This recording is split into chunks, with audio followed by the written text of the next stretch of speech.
Question number 26 काट कर जलाने वाले कृषि जिसे आमतौर पर झूम कृषि कहा जाता है, भारत के उत्तर पूर्वी राज्यों में प्रचलित है।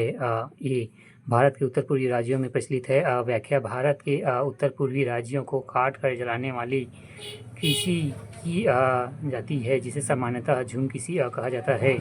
क्वेश्चन नंबर 27 निम्नलिखित में से किस हार्मोन का प्रयोग गलत तरीके से जानवरों में दूध उत्पादन बढ़ाने और सब्जियों जैसे कि कद्दू, तरबूज आदि आकार बढ़ाने के लिए किया जाता है? ऑक्सीटोसिन। व्याख्या ऑक्सीटोसिन एक हार्मोन है, इसे लव हार्मोन्स भी कहते हैं। यौन प्रजनन एवं सामाजिक संबंध, शिशु के जन्म और उसके बाद महिलाओं को होने वाले मानसिक धर्म में ऑक्सीटोसिन महत्वपूर्ण भूमिका अदा करती है। इसका दुरुपयोग दूध उत्पादन के रूप में किया जाता है। Question number 28 air India Microsoft की इंग्योर ओपन एआई सेवा शक्ति प्राप्त जनरेटिव एआई आभासी एजेंट का क्या नाम है? महाराजा।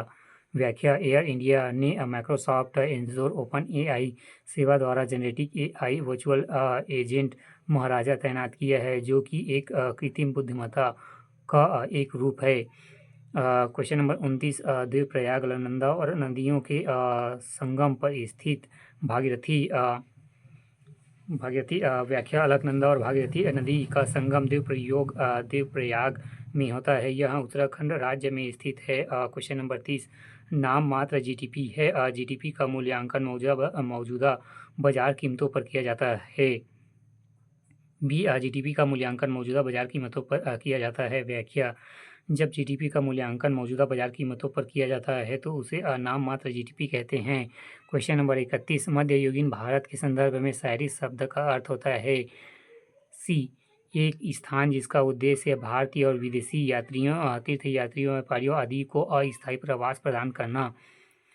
व्याख्या मध्ययुगीन भारत में शहरी से एक ऐसा स्थान होता था जिसका उद्देश्य भारतीय और विदेशी यात्रियों, तीर्थयात्रियों, व्यापारियों आदियों को अस्थायी आवास प्रदान करता था। क्वेश्चन नंबर 32 भारत के उपराष्ट्रपति के संबंध में निम्नलिखित कथनों पर विचार कीजिए।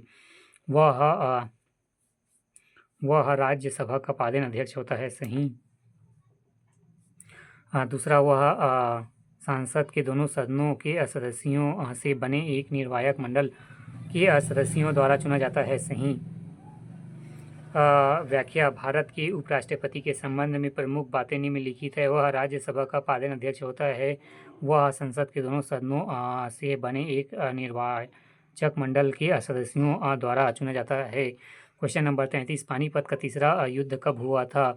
1761। व्याख्या पानीपत का तीसरा युद्ध लड़ाई 1761 में अफगान आक्रमणकारी अहमद शाह एवं अब्दाली और पुणे के सदस्य भाऊ पेशवा के मराठों के बीच लड़ा गया था, जिसे अफगान आक्रमणकारी अहमद शाह एवं सब्दाली की जीत हुई थी। क्वेश्चन नंबर 34 निम्नलिखित में से कौन सा नास्तिक विचारधारा है? बौद्ध विचारधारा नास्तिक विचारधारा है। क्वेश्चन नंबर 35 भारत की 12वीं पंचवर्षीय योजना की अवधि थी 2012 से 2017।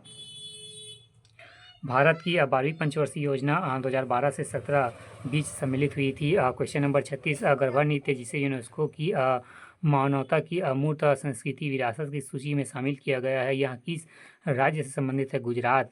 व्याख्या गरबा गुजरात राज्य से संबंधित है जिसे यूनेस्को ने हाल ही में मानवता की अमूर्त संस्कृति विरासत की सूची में शामिल की है। क्वेश्चन नंबर 37 हिमालय की सबसे बाहरी श्रृंखला को क्या कहा जाता है? शिवालिक।